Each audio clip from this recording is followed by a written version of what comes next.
Supersider Presents, episode number 3. Number 3, baby. Welcome back. Thanks, everybody, for joining. Today, we'll be talking about a lot of the insurance restoration. We've had a lot of storms recently, right? Yes, we have. That's why we couldn't do it last week. We were too busy. Just too many phone calls coming in. We're running all over the place, but yeah. I will stop you. Not too many, because we like the phone calls, but it was a lot to do the podcast, so thank you so much for being patient with us, gang, but we're back. Yep. So we're going to jump right into it. Without further ado, I love those filler words. Actually, I don't. I hate them. But what I want to make sure is just to say, we spend a lot of time bumping gums and having fun. Well, this one, we really want to get to the meat and potatoes because we got a lot to talk about. Yep. I guess the step-by-step, what's going on with the insurance process, what's going on when you have a claim, what do you want to do, what do we do, all this stuff. Step 1. Mitigate damage. So real quick, you have a hailstorm, you have a windstorm, you freak out, you sound like a freight train just drove by your house and there's no train tracks. All of a sudden, you go outside, there's tree limbs down, there might be one on the roof, there's hail on the yard. You're terrified. You don't know what happened, you don't know what's been damaged. Mitigate damages. What does that mean? Basically, stop the bleeding.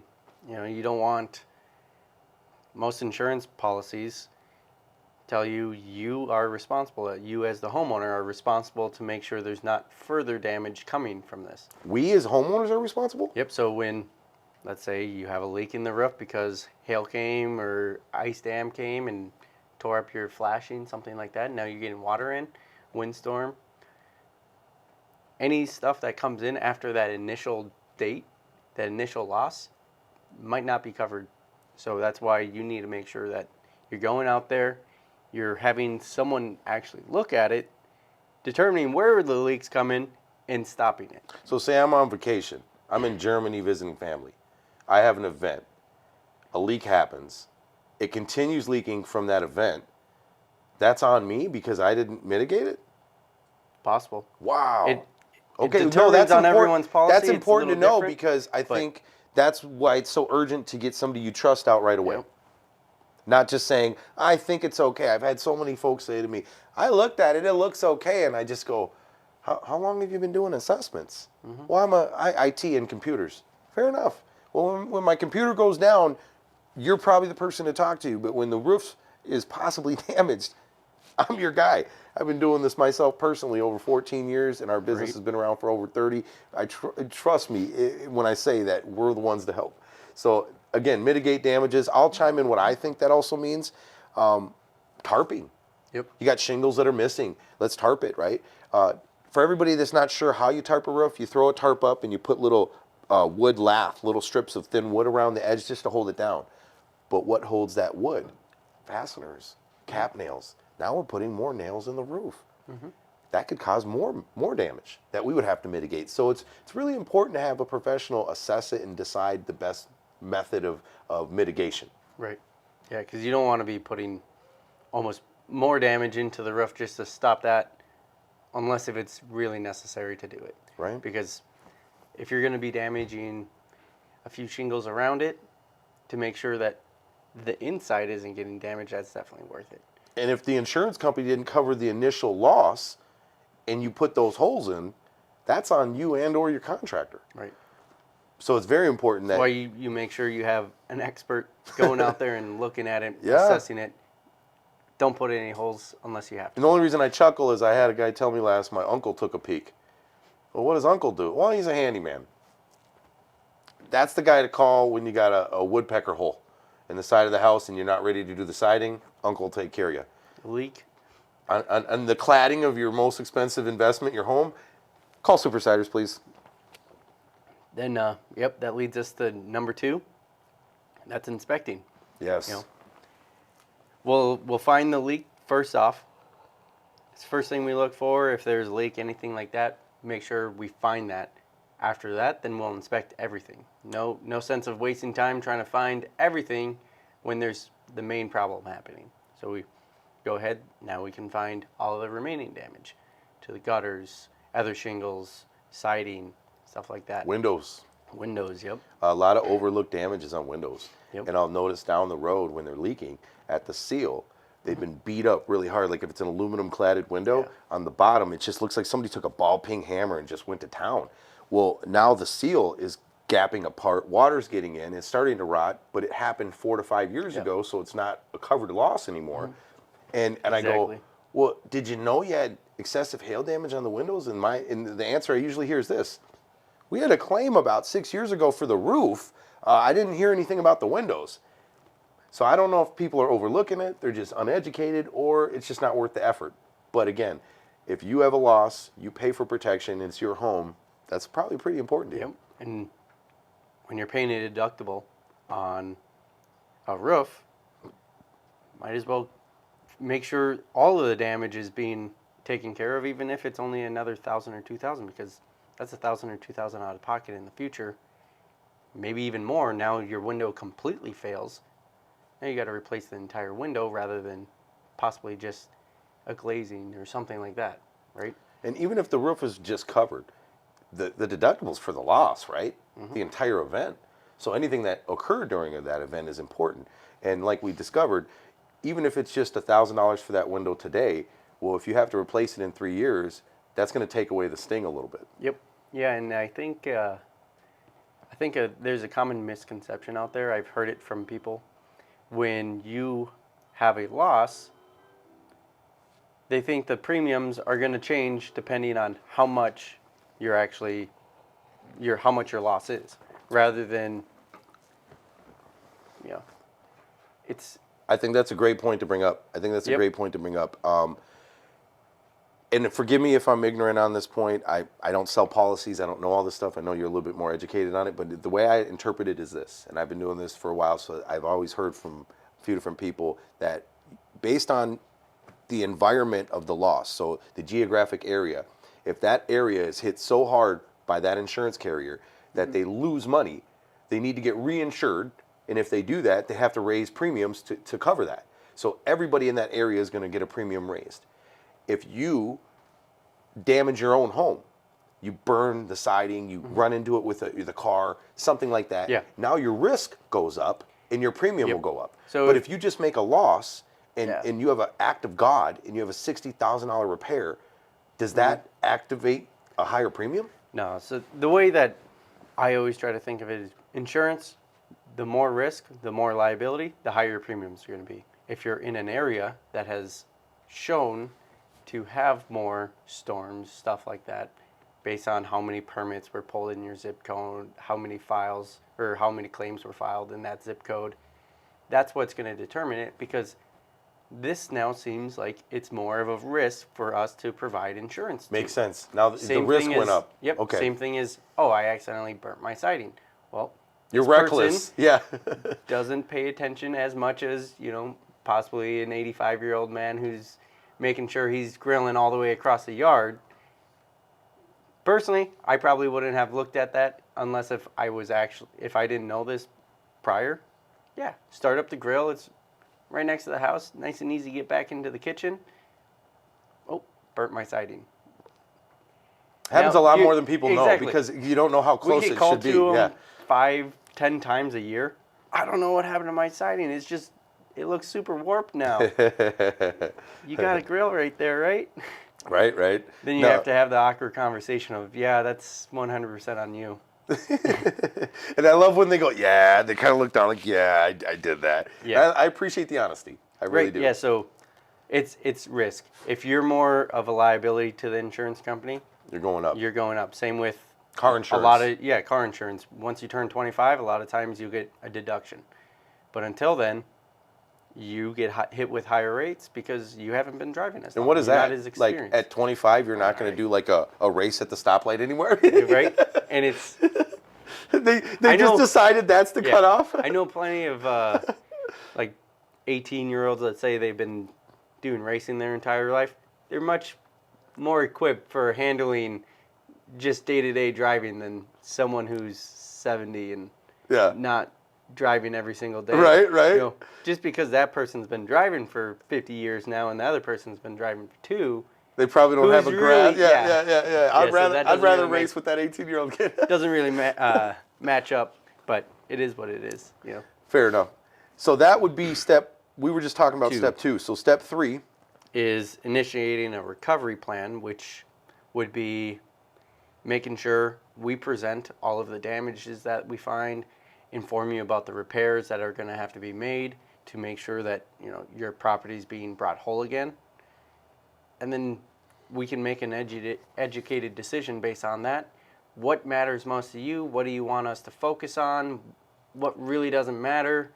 so if I'm hearing you correctly, we'll do our assessment. Yeah. We'll note what we found. We'll sit down with you and go over everything. And you can determine if it's even worth filing a claim and what's most important to dispute. Because again, I don't want to dispute some trim around a garage door window if you're ready to rip that out anyway and you really don't care about it. Well, then I don't want to spend my energy and time trying to dispute that if they overlooked it. So we'll talk about these things. We'll figure out what's important to you, and then we'll have that plan saying recovery plan, meaning this is what we're going to go after. And then next step would be, Well, that we still have a little more on that. That's Oh, okay. That's where we'll be able to determine if you have X insurance company. Hey, we've noticed this is part of the policy on these with this insurance company. We're not allowed to talk policy for anyone or interpret it, give advice on all that stuff, but we can. Hey, this is what we're seeing with it. You might want to check with your agent before, because this damage, say you have a cosmetic exclusion for damage, you have a ton of damage to all these metals, that's not going to fail the product, more than likely. It's more of just, it doesn't look good. It's just cosmetic. so if I'm hearing you correctly, I'm dealing with you at the kitchen table. You have a claim. You tell me you're insured through XYZ Insurance. And I say, oh, wow. Well, we found recently that XYZ Insurance has been having a lot of cosmetic exclusions. Thank you. Or And limitations, yeah. what I believe that really means to a layman is that it's not functional. It's not leaking. It's not going to be covered. But it doesn't seem fair. It looks like crap. It wasn't made that way, and it devalued my home. So at some point, it's more than a cosmetic because it's functional to me. But let's just that's debating it. Right. So we're saying if that's the case, we're going to educate you to maybe reach out to your agent and just double check if your coverage is for these things or not. Because again, we don't want to go down this rabbit hole of disputing it, and you didn't even have coverage. Right, yeah, because now we have you file a claim, you lose your No claim deductible, yeah, Or no claim discount. discount, and all just because if we kind of just informed you of what we're seeing around, you could have made that, like I said, educated decision on whether or not to move forward with the claim and how to move forward with the claim if you decide to. Well, that's a lot of value before even a claim has been filed. I love it. And this is why I like going through this discussion, because I really want folks to understand that it's not just an assessment. It's not just a supplement, which we'll talk about a little bit later. It's not just meeting the insurance person and going through the inspection. There's a whole gambit before all that. Yeah, and I'm the one who deals with most of the policies. I see exclusions because I'm a public adjuster too. I read policies just for fun because I'm weird. But I see what's going on with what's changing, what's excluded, what's a limitation on certain things. So that's where I'll get a call. You'll call me even. Hey, I'm out here. I see some damage on this stuff. He has this insurance company. What's going on with that? Is there any exclusions, limitations? What's the best practice right now? Because Yeah. you don't want to be having that person file a claim because you're seeing all this damage and then they don't even have coverage for that. So that's where you go ahead, talk to them. Hey, this is what's going on. I would double check with your agent or if you've already filed a claim, check with your adjuster. Make sure that you have coverage for this, because no sense of us making sure that we're documenting all of this stuff, sending it all in, making reports when you didn't have coverage for it in the first place. Just a bad waste of time and resources. Resources are an aspect, but it can take 2-3 weeks to get a response from the insurance company. The whole time we're just wondering what's going on. Yep. Right. So that's okay. I like it. That's our recovery plan. Yep. Now we have a recovery plan. Step 4. Step 4 would then be making sure, okay, you're moving forward with the claim. Having them reach out to the insurance company. Yep. File the claim. File it. Now we get the initial paperwork of what's being done. Well, hold on, I think we missed a step. They file the claim, and then typically the insurance company should send out an adjuster. Right. This is where I get a little frustrated because I've been hearing recently a lot of insurance carriers are asking homeowners to have the contractor come out and do not only the adjustment, but send in the estimate prior to them even coming out. That's just them being lazy. That's why you pay premiums. If you want a certified adjuster to go out there. So when you call in, hey, I'm filing a claim, I want a certified adjuster. You don't want a third party, some college student who does it part-time and just fills in, Yeah. does it for one summer, and this is the person Or who's that's a coming side out. job and Yeah. he's bartending and Exactly. yeah, This no, I isn't mean, the person that you want assessing your damage. protecting your home, your sanctuary. Exactly, because he's probably going to miss a lot, or she, you know. Well, this is probably why we have this supplement Exactly. So process. that's why you can ask, I want a certified adjuster out here. Someone who is, committing his life to this stuff. And let me just his career path is being an adjuster, not someone who's just there. And let me just say, I'm really, really good at what I do and really good at inspecting properties. I'm not a certified adjuster.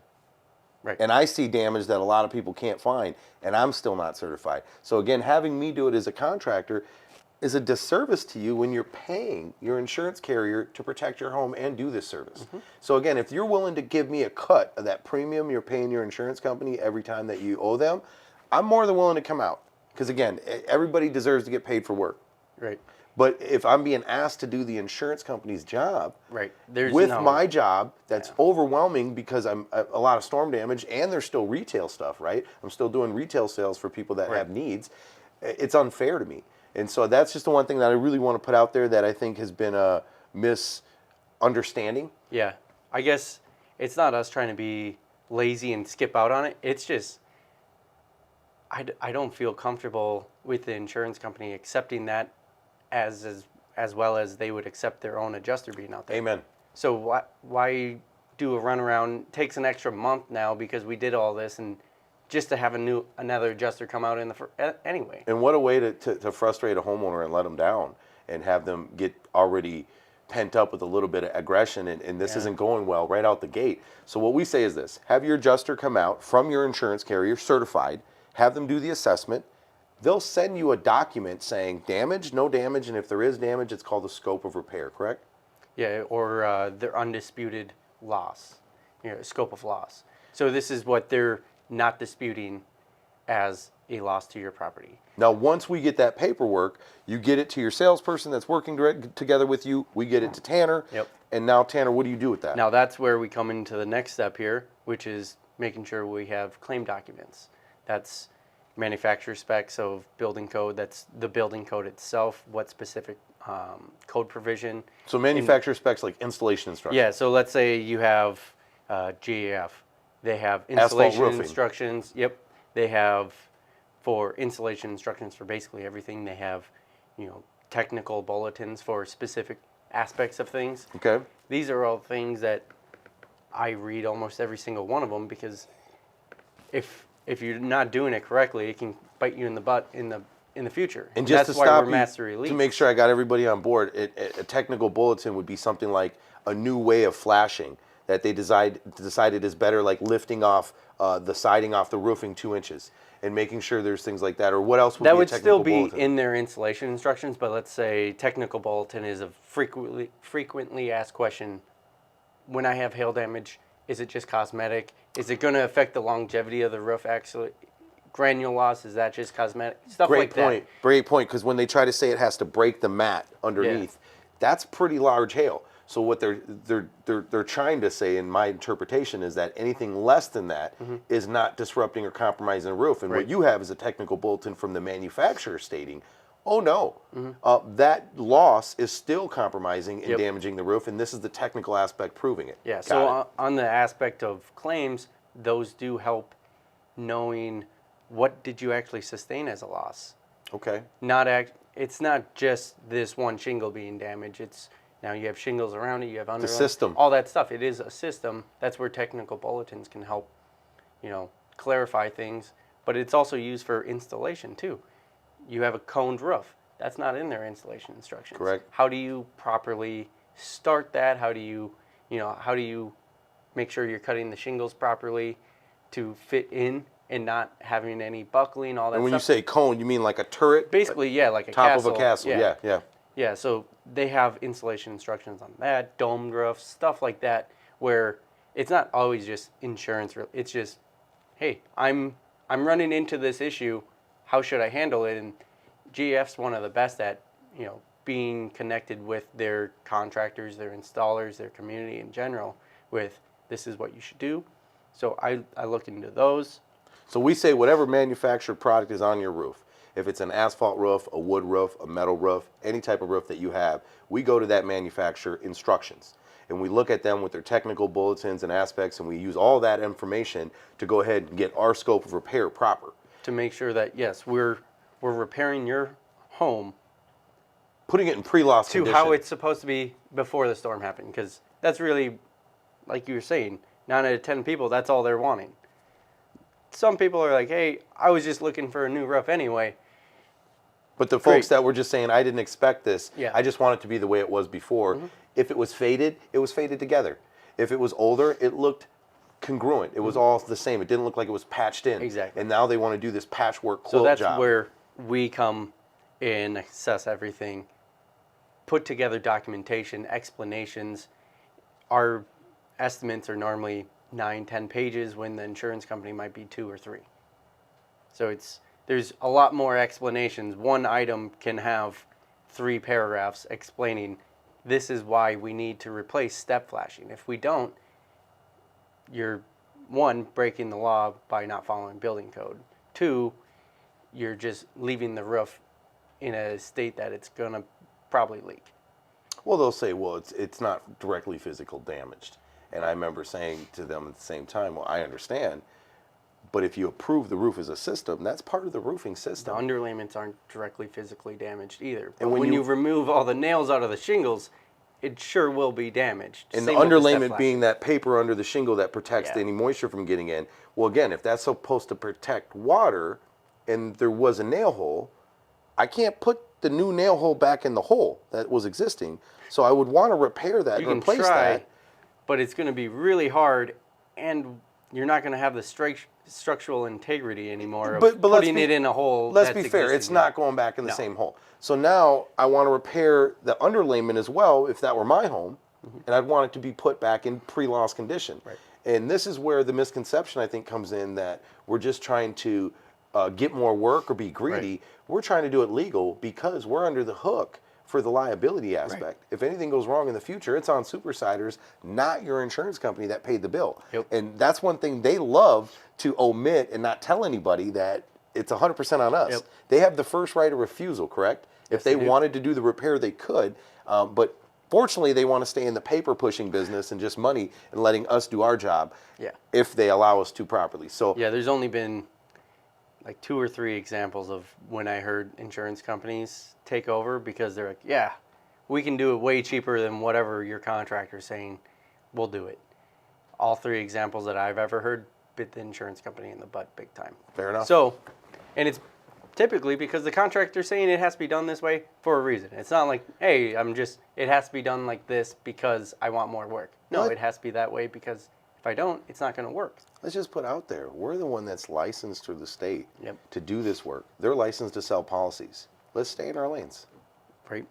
And then I guess the final stuff in the claims document, making sure we have that itemized estimate, breaking down everything for what items are needed to make the repairs.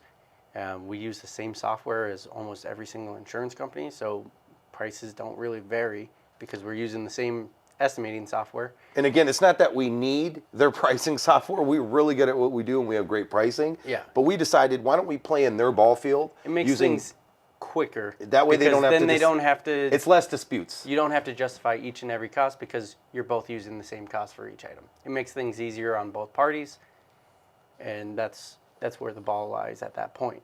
You know, we just make sure that we're using the items and we're justifying the items. So to recap in our process, that was number 4? Yep, that was number 4. Okay. And then we have number 5, which would be supplementing. After we send over that initial estimate, itemized estimate, there's going to be differences more than likely. And that's either because the insurance company didn't read everything that we sent in, or they're just saying that, oh, there's not coverage, or we don't think you should do it that way, even though we provided all the information. So to recap, we had hail. We had an assessment. We make sure we mitigate anything if there is. But yes, Okay, so we had hail. We mitigate any of the damages. We assess the damages. We come up with a recovery plan. We have the insurance company come out. They do their assessment. We get the paperwork. Now that we got the paperwork, we're doing the supplementing. And our supplementing is including anything that was overlooked in a bold, right? So that way it kind of jumps out to them and they know what to look for. Jack, could you grab that? Oh, okay. And so once we do that, now we're at a point where we're sent it into them. If they have the 5th grade education like we talked about and they read it, they saw everything. Now, the dispute begins. How do we dispute these things? mostly it's just documentation. Sometimes they'll need something from a building official saying, I see all this code stuff, but really, does it have to be that way? So then they'll ask, okay, can you get something from the building official saying it has to be that way? Typically not a huge issue, so I'll send over an email to whatever local municipality stating what's going on. Here's the installation instructions. Here's what has to be done. Do you agree this has to be this way? And is that what your city enforces for repair? Not really a huge issue because it is basically a no-brainer. Like we said, we provide it in such a detailed way that as long as you're reading it, it makes sense. And the building official, they get code, so they understand it. Then once we get that, we submit it. Now, that's where we come into play, and we're happy to dispute anything that is code-related or method of repair. Those two things, that's what contractors do. That's what we're licensed to do. So that's where our value comes in. We send in the supplement, we bold everything missed or overlooked, right? We add the proper pricing for today's repair, not when the event happened, which can be another thing. And now the dispute begins, and we do this typically via email. Yep, email or phone call. Email and then phone call if needed. Email is just better because if you're sending documents, obviously you're going to have a paper trail and provide them the documents. And then if they need further explanation, we're happy to jump on an email or on a phone call with them, or even a conference call with all parties involved. But we send it initially over email just so they have the copy of it, explanation, just reading it out, exactly what has to be done.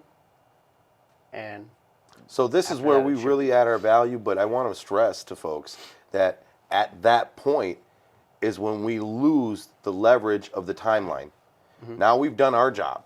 We've sent it into them with everything they've missed. We buttoned it up. We've turned a 3-page document into a 9, 12, or 25-page document. Sometimes we have 85 photos that we went in and doctored up and put notes on and arrows, and I mean, a lot of legwork. We send it all back to them. Sometimes they avoid us. Sometimes they call us back. Sometimes they yell at us. Sometimes they tell us they don't care. Yep, and we send that in every single week. If we don't hear from them, we send it every single Monday. Now, we're all human beings. Yep. All of us. And because of it, we have a threshold of pain. Yep. Once we've met that threshold of pain, it's not fair. We're almost losing money. We're spinning our tires, and we no longer have any leverage or fight. We've given them everything. That's what we call the baton pass, right? We give it back to the homeowner, and we say, after 24 emails, after 15 phone calls, and after 6 months, either you get involved or it goes nowhere. No room for error at that point. It's not, oh, we had a phone call on this day. Remember we talked about that? No, I don't remember it. Right? Who would? I forget a lot of stuff too. Who would? You're driving, you're in traffic, you're thinking about dinner. No, I get it. So that's why, again, we're not trying to avoid anybody if we're not taking phone calls. Sometimes it's just easier to text and email these important specifics. Again, a short pencil's better than a long memory. Exactly. So that's where we'll dispute everything code related and method of repair related. And we're happy to explain everything about it in great detail, either email or phone call.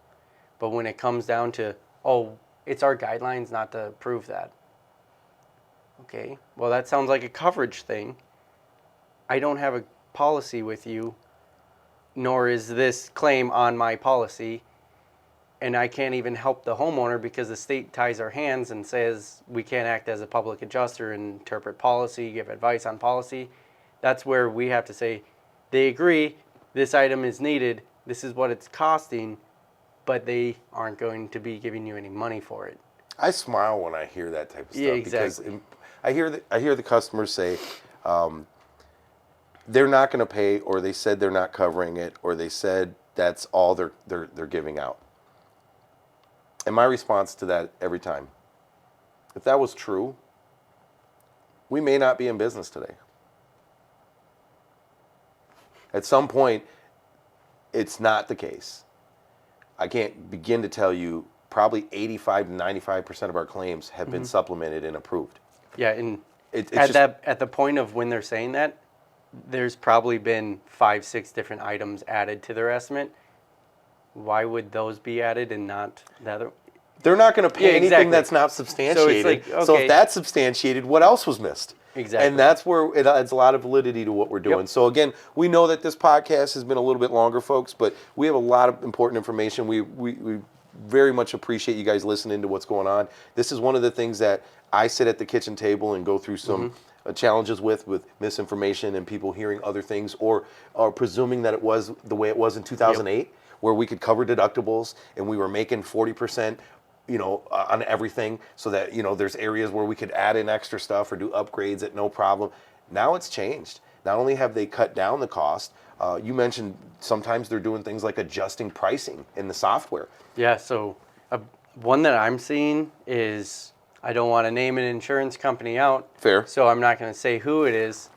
But they have their own, in their same estimating software as basically all the other big people and what almost all contractors use for The standard industry, yeah. Exactly. Xactimate is what it's called. They'll have the price list with an _1. And that's them acknowledging we're using this price list, but we've modified it. We have an addendum on it. Because when you make a change in Xactimate, if I change this dollar amount from 100 to 110, it'll put an asterisk on it. Hey, this is no longer original. They do the _1. Now it's automatically from 100 down to 90 with no asterisks on it. Which doesn't seem like a lot, 100 down to 90. Right. But over the square footage, when it adds up and it's 4,300 square foot, now it's a few $1,000s. Yeah, and we still have to make the 100. To stay in business and be healthy, yeah. We're using the same item, they're just not paying you enough. What do you want to do about it? And that's where it goes down to, they're agreeing with everything on us, but they're just disputing the coverage aspect of things, and that's where we have plenty of people who we can have contacted for that. We've worked a lot of relationships in the industry for mitigating damage, doing the repairs, and even how to handle disputes like this. Well, I'm Public excited. adjusters, attorneys, stuff like that. But I'm excited about our new process. I don't want to let the cat out of the bag. Call us up if you want to learn more about it. But we have a new process that basically, if I'm learning this right, says you go this route, you do it this way with Supersiders, you incur cost. So let's just really quick, we're in an elevator, I'm telling somebody in 30 seconds about this. You have a windshield damage. You call your insurance company, you say, I got a windshield damage, I need to get it repaired. They said, send it over to the local auto body shop, they'll do it for you, it's covered. Well, they assumed it was $500 with your little lane assist and all the stuff you have in your rearview mirror. Turns out it's $743. After you've got the work completed, you've incurred the cost. They've already sent you paperwork saying they approved it. As far as I'm concerned, on my policy that I'm insured through in my house, I would be covered. So we have a really good process that we're teaching folks to say, if you want to cut out all the fluff and just get to it and get covered, we have a shortcut, if you will, that can really get us there. Now, we're learning some challenges with everything. There's always challenges, but it's been favorable, correct? yeah, it's something that, why are we letting things drag on so long? We don't want to hold the repairs ransom, but at the same time, we have to make sure that we're making the money that we're supposed to be making on the job, because we're not in the business to just do this for practice. I'd like to say something. I smile because I thought of it. I heard you on the phone the other day, and when I was in my office, you were on a call, and you said, we're not in the business to let you, said insurance company XYZ, dictate how we're doing our job. And I like that because it's unfair if XYZ insurance company can tell us how we're going to do our work, but they have no liability or Right. they have no responsibility in what's going on. And that's where you're the insured of the home. It's your home. We're the contractor doing the repair. You're just the insurance company paying the Right. bill. Stay in your lane. Yeah, because for that example, there was something submitted in December. Then in May, just now, we got basically everything approved besides that one thing, and they've never acknowledged it. And the homeowner's like, we need this done. I was like, okay, well, we're having the siding crew come out anyway. Let's just go ahead and do it as long as you're comfortable with it. He's like, yes. Then the insurance company calls us and like, well, why wouldn't you get approval of that before you do it? I did. From the homeowner. From the person who hired me. I'm not in the business to have you tell me when I can I don't have do an work. agreement with you. Exactly. So, and it was, then they try to say it's price gouging. I'm like, price gouging? This contractor doesn't know if it's retail or insurance. He gave me a price. I sent it to you saying this is what we're being charged. What you're approving right now is not enough. All we're doing is adding 20% for overhead and profit. That's Standard industry, yeah, yep. standard. So it's not like we're being unreasonable here. We're just not in the business to lose money on work. And isn't it offensive when they say stuff like that? Yeah, so- like price gouging, Yeah. or fraud. It really rattles us the wrong way. Just We try because- not to get emotional, yeah. but it's hard because it's like we fight so hard. We want an award, a torch award for ethics, for crying out loud. And just because a subcontractor charges more than the industry like median does That's- not mean they're price gouging. It just means they're more expensive. Now, if they were saying, "Hey, I'll do it for $500," oh, it's insurance, I'll do it for $1,000. That's price gouging. It's like a car wash. You can have a guy come over and do it with a bucket for $20, or you can go to a nice place and get it detailed for $85. Right. Is it gouging? No, you're getting a different service. Yeah, so that's another thing you run into, and it's something that you have to work with and make sure that, hey, this insurance company is just not trying to take advantage of you. But at the same time, most of the adjusters, they're just being told what they have to be doing by their manager. But at the end of the day, they want to make sure that you're taken care of. They don't want to screw someone over, but they have to keep their job too. And I just want to end that conversation real quick by saying this. Let's be fair to the insurance company. If they paid out everything, our premiums would be through the roof. Exactly. No pun intended. But Yeah. so let's be fair to them. But what we're also trying to do is be fair to our customers that are our lifeblood and say we're here to protect you guys. We're not here to protect these insurance companies. Even though I'm insured through some of the same company I'm fighting against, I'm like at the end of the day, I'll deal with my claim when it's my claim. Right now, it's yours. Exactly. Yeah, we don't want everything. Well, everything that we're doing is justified. We don't want to throw things in there just to see if it sticks, because some contractors do that, and that's where you get the bad rap of why it's so hard to get other things approved, because they think you're just throwing it in to see if it sticks. We're not. It has to be done that way. And if every single thing that you throw in to see if it sticks, now you start throwing in more and more and more, and that's where you're saying, our premiums would be way out of the price realm to even have insurance, because in order to get your roof repaired, it's going to cost you $48,000 when it's only 20 squares. It's like, It's out of control. at some point you have to be responsible for both parties, and that's why we have all these steps. When we're showing off these things, we go over it with you. Does this look reasonable? These are the things that have to be done. Okay, perfect. You agree. You see all the documentation. There's no explanation. Now, if the insurance company says it's our guidelines not to approve asphalt starter, And that's the little trim around the that's perimeter. something that's required to be on there. So We don't, yeah. So let's get to the fun part. Yeah. You call me and you say, Douglas, go pick colors. We're at it. We're ready to go. Everything's been approved to a point where we can get started.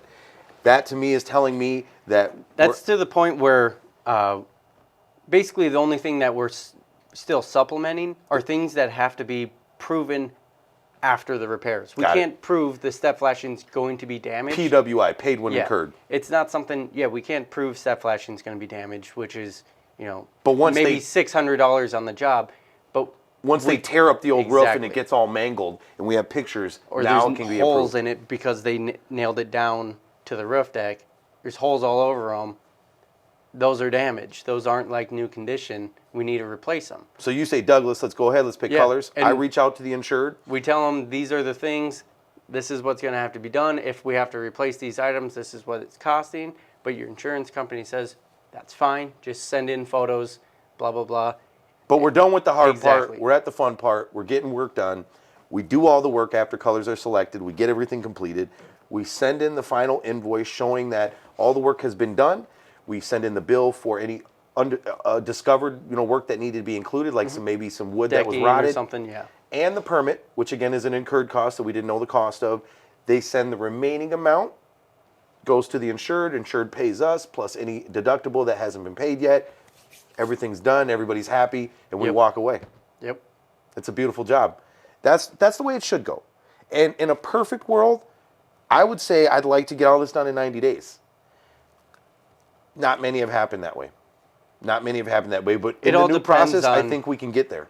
If you have a good adjuster initially, it can easily be done in 90 days. Oh, I but would if you imagine. have someone who goes out there, like we're saying, maybe that college student misses all this damage, Or asking a contractor that's Exactly. not certified. and you go through that process. Now we have another month before we actually get the first inspection completed. Well, completing everything in 90 days is going to be tough. But as long as they're doing their due diligence on making sure they're inspecting the property properly, reading the stuff we're sending off to them, there's no reason why it can't be completed in 90 days. Now, if you do want your job completed in 90 days, please reach out to Supersiders immediately because we have that new process I was talking about that I believe would work. Correct? Yeah. So, again, for folks that are like, I need to get it done yesterday, I can't wait 6 months, I don't want to go through another winter, we're your guys. Right. Yeah, we're primarily a retail company. We just know a lot about insurance too. But if there is never a storm again, we would be more happy. I would have a great life. Yeah. So we're here to help document everything, making things as well documented as possible so you don't have your insurance company ask from this and this and this and this. Try to knock it all out at once. Eliminates a lot of the time, and then we all are on the same page with what has to be done as well. We're just here to make it painless. Yep. Well, that's been episode number 3. It's been a good one. Thank you guys for hanging out.